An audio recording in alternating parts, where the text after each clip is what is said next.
Hello and welcome to Experiential Learning Lesson 27.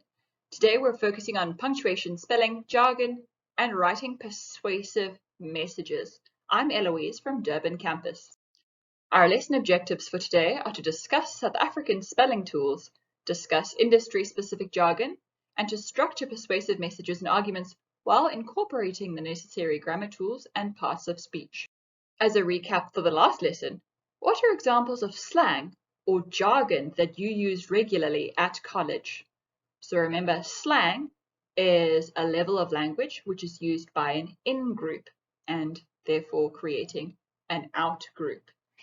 So slang would be for the group of the social group that you are a part of, whereas jargon has to do with specific technical terms that relate to specialist areas of knowledge, like medical jargon, legal jargon, and there might be sound engineering jargon or journalism jargon as well. Today we're going to be working through the content on pages 225 to 228 in chapter 6 of your assigned workbook. So you might think of English as one language, but there are many different forms of English or different Englishes. And the dialects found within South African English, which is one of the Englishes, are Black South African English, Cape Flats English, Indian South African English, and White South African English. You might be wondering why they're separated like that. And it's because an Indian South African is different from an Indian person who lives in India. So Indian English, which is spoken in India, is going to be different from Indian South African English, for example. Just like Black people who come from USA are going to have a very different version of English than Black people who live in South Africa. And these can probably be divided into different accents, and a few lexical items or words are going to be different depending on the province that you come from, or even whether you are rural versus urban. Okay, so every different version of English, you may think that there's one right or correct form of English and all other forms of English are wrong or bad. That is a prescriptivist approach, which is no longer approved by linguists and English professors at large. These days we prefer a descriptivist approach, where we understand that these different forms of English each have their own very specialized grammar rules and variations in spelling. So while in standard English, using a double negative is incorrect. If you say, I didn't do nothing, that is incorrect. But in some forms of English, it is correct. And even there was a version of Old English, which was spoken in England, which did have double negatives. So while it may not conform to standard English grammar rules, the grammar rules of these languages, of these versions of English, are consistent. So that is why it's considered a language or a dialect rather than just incorrect English. There are some uniquely South African lexical items. Lexical items is just a fancy way of saying words or terms like indaba, taki, now, and robot, which either don't exist in another version of English or they mean something completely different in other versions of English. So as you know, a robot is a traffic light, but if you called something a robot in Australian English, they do not call a traffic light a robot. They would be very confused. So there are two key writing systems. So that's written English. There's the UK or British English rules, and then there is the American English rules. And they have very different approaches to spelling. And South African English tends to follow British English rules most of the time, but your individual organization might differ. For instance, if you are an employee within an international company, that international company might prefer that you conform to American English. So it's important that you clear that up and are consistent. So if you are writing an assignment for Boston Media House, I would like you to consistently use South African English, which is British English rules. So here are some examples of differences between British English and American English. So the way that I phrased it as analyze with an S, not analyze with a Z, is that in South African English and therefore British English, It's analyze with an S and not with a Z. And specialize with an S, not specialize with a Z. It's not like we're refusing to use the letter Z. We do use the letter Z in words like lazy, zebra, and blaze. It's just that for these words with the I's, Y-S-E, or I-S-E, it tends to be an S rather than a Z. Then there is the issue of the U. So it's color with a U, honor with a U, and harbor with a U. Then we've got the duplication of a consonant like L. So we have cancelled with two L's, traveled with two L's, modeling with two L's. And the reason for that is in British English, a vowel followed by a single consonant and then another vowel, the first vowel is usually modified in some way. Now, if that goes over your head, don't worry about it. All you need to do is know the rule. You don't need to understand the reason for the rule. I've got an English degree, so I'm just showing off. Meter with an R-E, not meter with an E-R. Usually, if we do use meter with an ER, it is used for measurement tools such as thermometer or water meter. But the increment of measurement, like a kilometer, is meter with an RE. Just like measuring liquids, we have a liter with an RE, and center is RE, like a shopping center, or the center of the earth, the center of the circle. I'm using hard R's because it's helpful for you to imagine the spelling of the word if I say the hard R. So theater, RE, not theater, ER. Then we've got other few it's miscellaneous differences in spelling, such as tire with a YRE for British English and South African English, rather than the American spelling, which spells tire, T-I-R-E, the same way that you might say, I am tired. I'm tired. So we have a different one for a tire on a car. Check with a Q-U-E in British and South African English, rather than check with a CK. So that is specifically for the kind of check with money.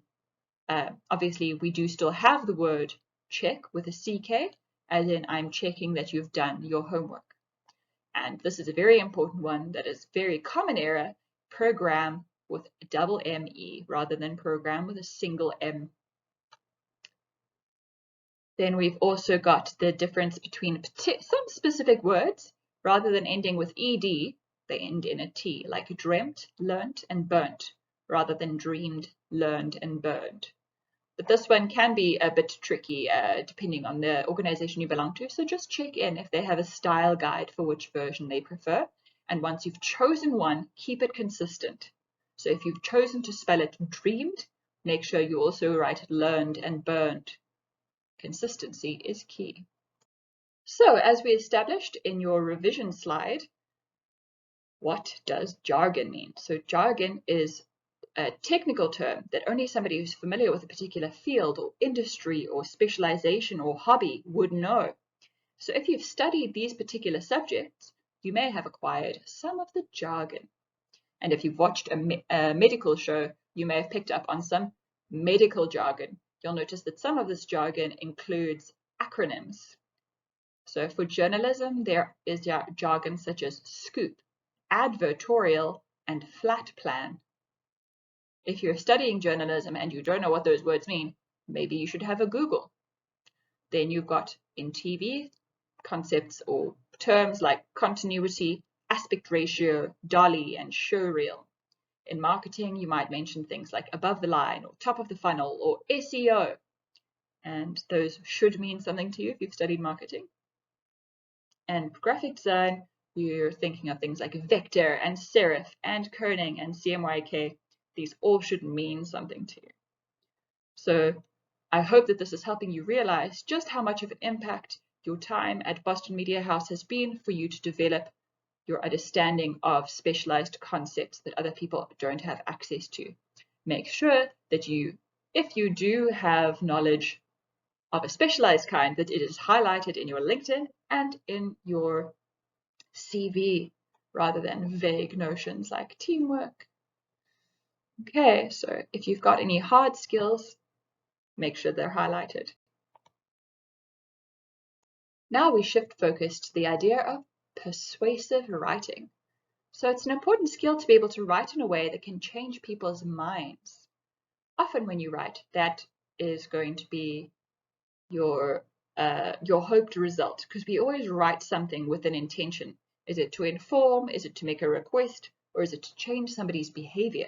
Is it to get somebody to say yes to you?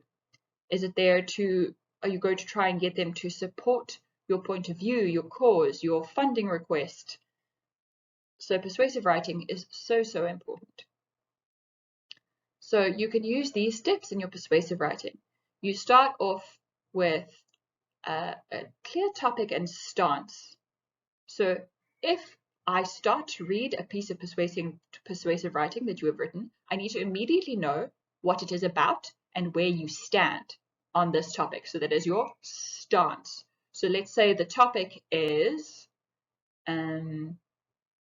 whether we should be wearing masks indoors when we're in class, and you're trying to persuade your lecturer or your institution that we should be more firm with the rules about wearing masks indoors, then you would start off saying something like, it is very important for us to wear masks indoors so that we can protect ourselves, each other, and our families and friends from diseases like COVID-19. So that clearly explains what are you talking about and where do you stand? What is your stance? What is your perspective on the topic? If you were arguing the opposite, you would still keep the topic in there, but your stance would be very clearly the opposite. So you would say, now that the state of emergency is declared over, I believe that we should be relaxing the requirement for wearing masks indoors during lectures because I find it difficult to breathe, or something like that. Then after you have established your stance, you will validate or substantiate the stance with evidence. So it's not just enough to tell me that you think that it's important to wear masks to protect ourselves, each other, and our loved ones at home, but you need to find maybe some research that shows that mask wearing indoors does actually have a protective effect for airborne illnesses. For instance, you could refer to the use of medical grade masks within a hospital environment that doctors use to protect themselves from infections from their patients, and they've been doing that for many years before COVID existed. And you could also find other studies which show, just how strong the medical grade mask is, or a homemade mask is, when exposed to various aerosols and things like that. So you substantiate, you validate. After you've done that, you can evaluate the merit of your stance compared with others. So if you're arguing that we should be wearing masks indoors, then you could say, some people might think that it's enough to open the windows and doors for good circulation, and as long as we keep enough distance between each other, we should be able to take our masks off. Then you'd have to explain why you think that's not quite good enough. But it's important to address that you know that this other point of view exists, and to maybe poke some holes in it if you can. Always try to link the evidence to your original point. Why are you bringing this research into this persuasive paragraph? Don't just randomly quote things that sound impressive. Explain how it relates to your stance, your original point. Ensure that your language is strong and specific. Vague ideas about being safe is not going to be very persuasive. You need to be specific to be convincing. Use pronouns to show that you are on the same team. So you can talk about not just keeping me safe and my needs, or I need to breathe, but how does this relate to all of us? Because we are all part of the same organization, we're on the same side. It's us against the problem. It's not me against you. So a pronoun is a word like we and us. So you say, we should be wearing masks to protect each other, or we are all suffering under the horrible oppression of having to wear masks. Whichever way you're facing, we and us. You can strategically repeat important points like freedom or safety. Don't get too repetitive in that you're repeating entire sentences, because that's going to be boring to read and people will be impatient to get to the point.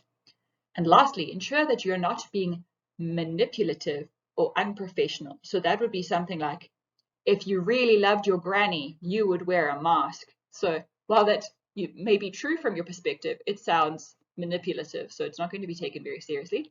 And an unprofessional thing would be, you have to be a complete idiot to still be wearing a mask when we're all vaccinated, or something like that. So that is a very unprofessional way to get your point across, and it's not going to be very convincing. It's going to be turning people against you. So now that you have an understanding of what persuasive writing entails, choose a stance on this topic and try to convince somebody to agree with you in a written, persuasive paragraph. So get out your pens and paper and choose a side. The future of education is online, or the future of education is face-to-face. So decide which one of those you agree with and try to persuade somebody. Once you have written out your persuasive paragraph, you can share it with the rest of your class, and then your lecturer and classmates will assess how persuasive it is and why. They might pick on points relating to the previous slide about professionalism, substantiation, and specificity, and things like that. In the next lesson, we'll continue to explore the concept of written communication by focusing on composing a cohesive and coherent paragraph.